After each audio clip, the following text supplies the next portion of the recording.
Now we're going to start our study of a very important topic in chess, which is that of weak squares. Well, the first thing we should ask ourselves is what is meant by a weak square? Well, a weak square is a square where one side, one player, has far greater control over that square than the other player. And that difference in the level of control can mean that the side who has greater control is able to use that square to his or her advantage. So we're going to make this very clear with some examples now. But before I do, I want to just say that the main thing to watch out for when asking yourself, do I have any weak squares or sometimes any weak set of squares? It doesn't have to be just one square. The main thing to ask yourself is, what is my structure like? And by structure, what we mean is the pawns on the board. So where have I placed my pawns? Where has black placed his pawns? And if we keep an eye on that, it'll oftentimes show us where there might be some weaknesses. So let's take a look, for example, at this starting position and focus on the pawn structure. Well, the first thing that becomes clear is every single pawn for black is on a light square. Now, pawns, as we know, they capture diagonally. So therefore, they do not control any of the dark squares.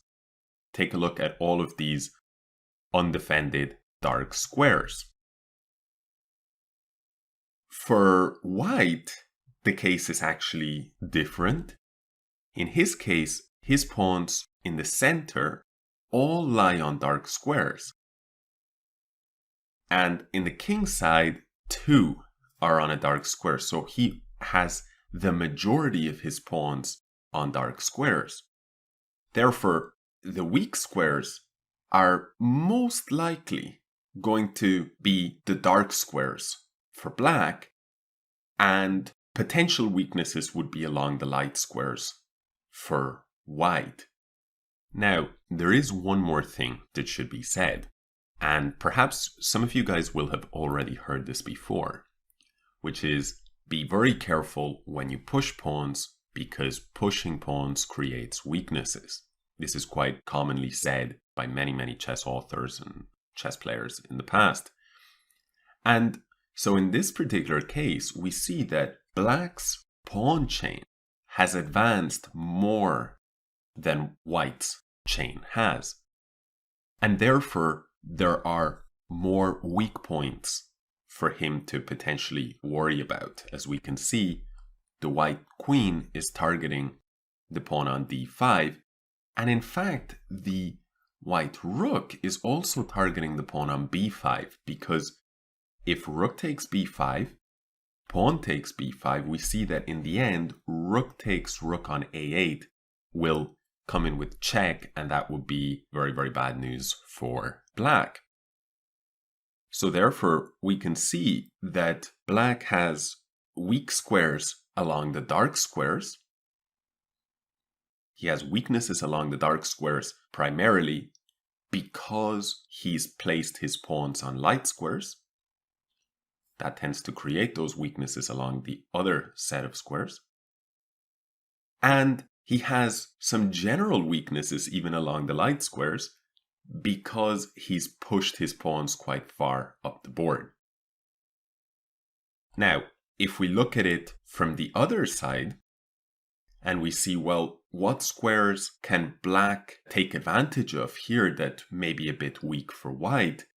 Well, we could see that, for instance, all of these squares here are under far greater control for black than they are for white. Again, because of that pawn structure. But in fact, black cannot place any pieces on any of those squares. He cannot put any real pressure on any of those points. So therefore, we can see that even though in theory, yeah, black has a little bit more control over some squares than white does, those theoretical weaknesses are no big deal for white to handle. But for black, the situation is far worse because we see pressure here, and then we see some important dark squared weaknesses.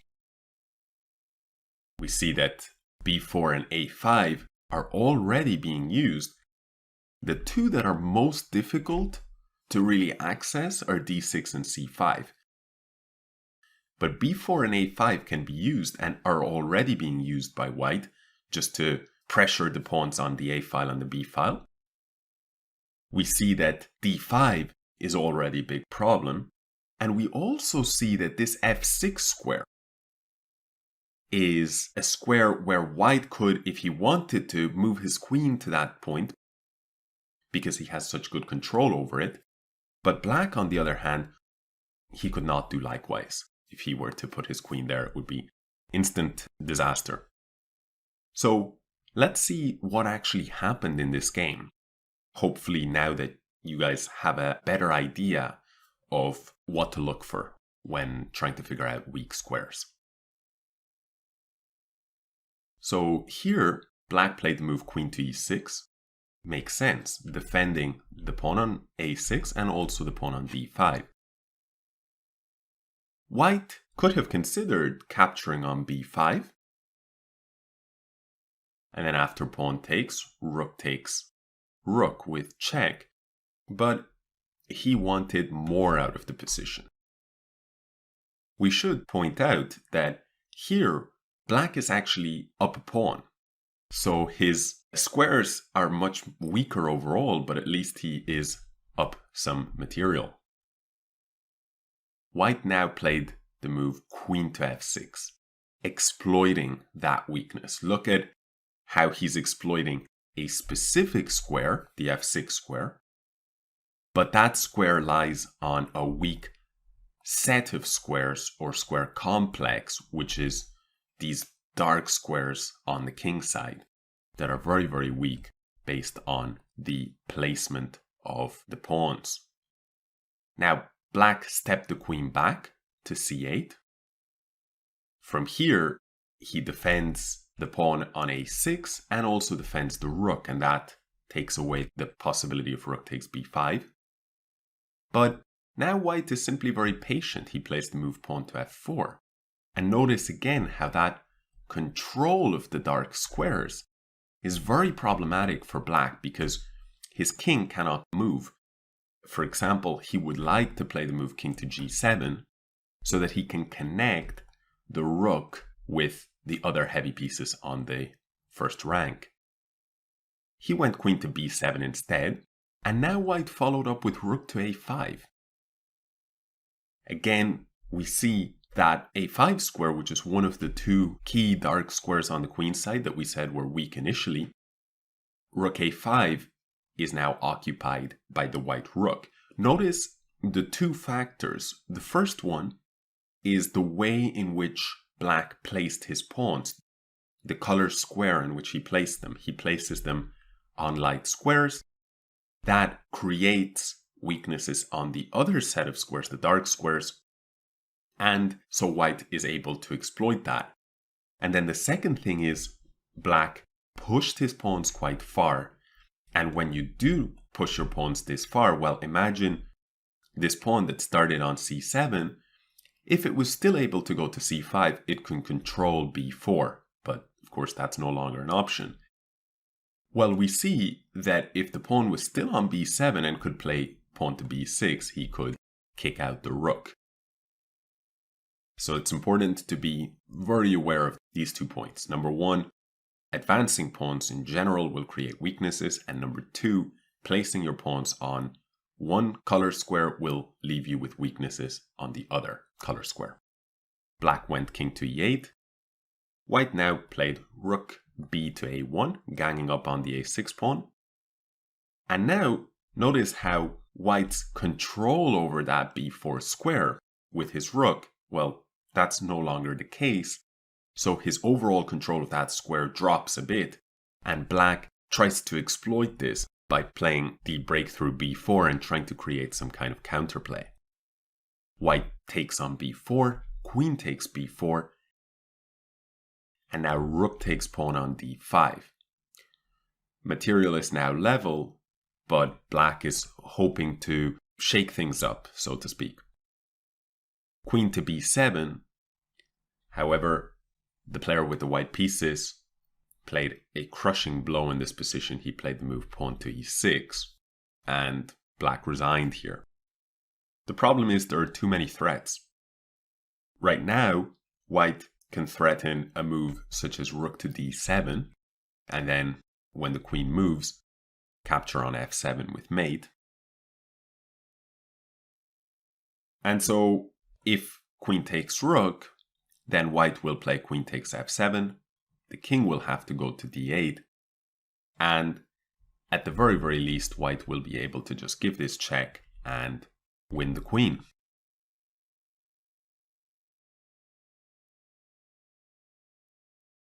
So all that remains to be seen is pawn takes e6, but in this case, queen takes e6 is a double attack on the king and rook. So king f8 is the only move, and now rook to d7 would be game over. We see how many weak squares there are around the black king here. We see all of these squares are very, very weak, and we could in fact add e6 and d7 and d6, and we can see that so many squares so near to the black king are compromised, and white's attack is very easy to carry out. Needless to say, we've talked about how if you put pawns on a light square, you can create weaknesses on the dark squares. And if you advance your pawns too much, you can leave some weaknesses behind. Well, in this case, there are no pawns for black on the d file, on the e file, or on the f file. So if the pawns just simply disappear, you leave weaknesses across the board, light squares and dark squares. Okay, so I hope that this example has made the concept of weak squares a lot clearer in your minds. And now we're going to take a look at a couple more examples just to reinforce what we've covered so far. Let's take this position, for example. Well, what can we look at? We've talked about how we should see if there's a particular square that may be very weak, and we should also try and figure out if maybe it's a whole complex of squares, right? Either the light squares or the dark squares. We know that the most important thing to look at is the pawn structure. And so if we're white here, the first thing that catches our eye is the fact that all of the pawns for black on the king side, and even the majority of the pawns on the queen side, and certainly if we look at these as the most central pawns, we see that they're all on light squares. Therefore, more than likely, our opponent, black, is going to have some weaknesses along the dark squares. And sure enough, we can see this. We can see that the bishop on e5 is eyeing up some squares that black does not have especially well defended. Thankfully for black, he does keep the dark squared bishop, which does a little bit of a job in patching up those weaknesses, but as we will see, not enough.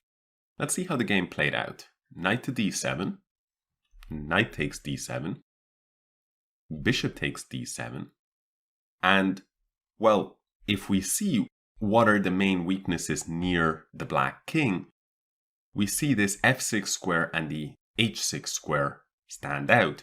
But the h6 square is being covered once and attacked no times by white. So it's natural that white tries to exploit the f6 square instead, bishop to f6. Now black has to move his queen. And now the white player here is a former world champion. So he is very alert about all these weaknesses on the dark squares. And as we commented a short while ago, we said, fortunately for black, he still keeps this dark squared bishop, which can patch up some of those weaknesses. However, white plays a brilliant move here. He plays rook to c5.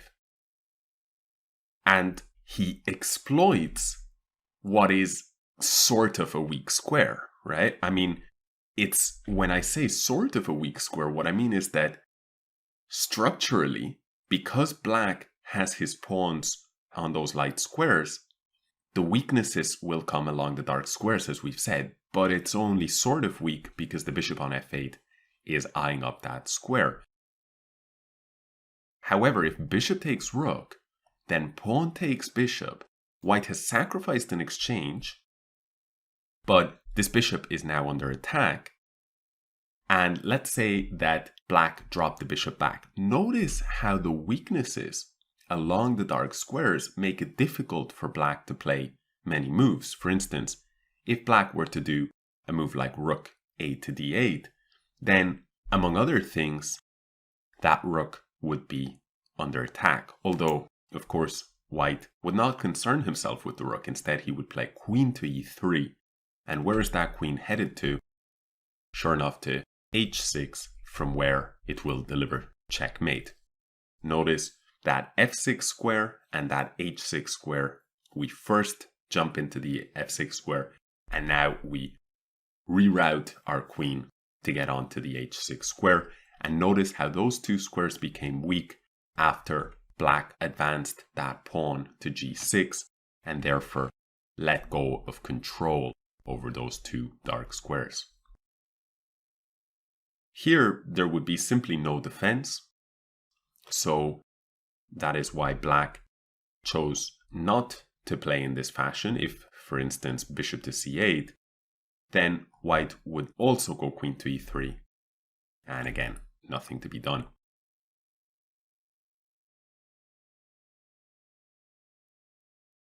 So therefore, after rook to c5, black simply captured the pawn on a2. But white continued with his brilliant idea, and he played the move rook to h5. At first sight, it seems like black can just win a rook, but if he takes the rook, the point is queen to g3 check, and there is no way to prevent mate next move. Bishop to g7 the only move, and queen takes g7. And once again, we see the same picture.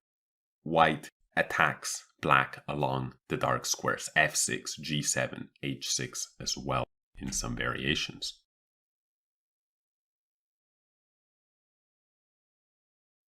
So instead, after rook h5, black played the move pawn to e5, trying somehow to gain access to this square and maybe bring his queen back into the defense even from all the way over on a2.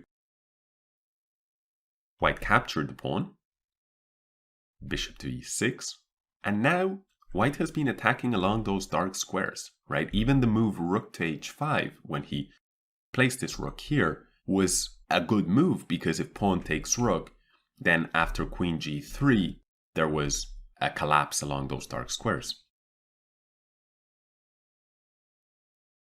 So white here continues that plan with the move queen f4, and he's just winning. Queen takes b2 was played, and now very patient move, bishop to f1. White has to watch out for his own problems in the position, right? Black could capture the bishop and then be threatening to capture the rook with mate. Black now goes bishop to e7 to try and challenge that strong bishop on the f6 square. White goes queen to h4. Still, black can never take because of queen g5 with mate to follow.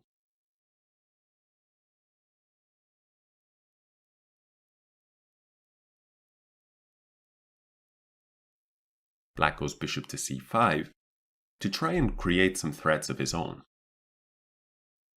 If, for example, white were to play a move like queen to g5, then, in fact, it would be black who wins after queen takes f2, king h1, and queen g1, checkmate.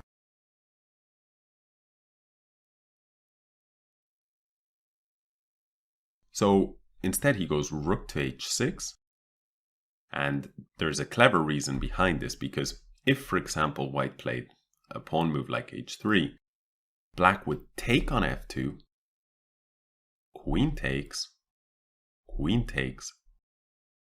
king takes, and now with the queens off the board, he would be very happy to take the rook on h5.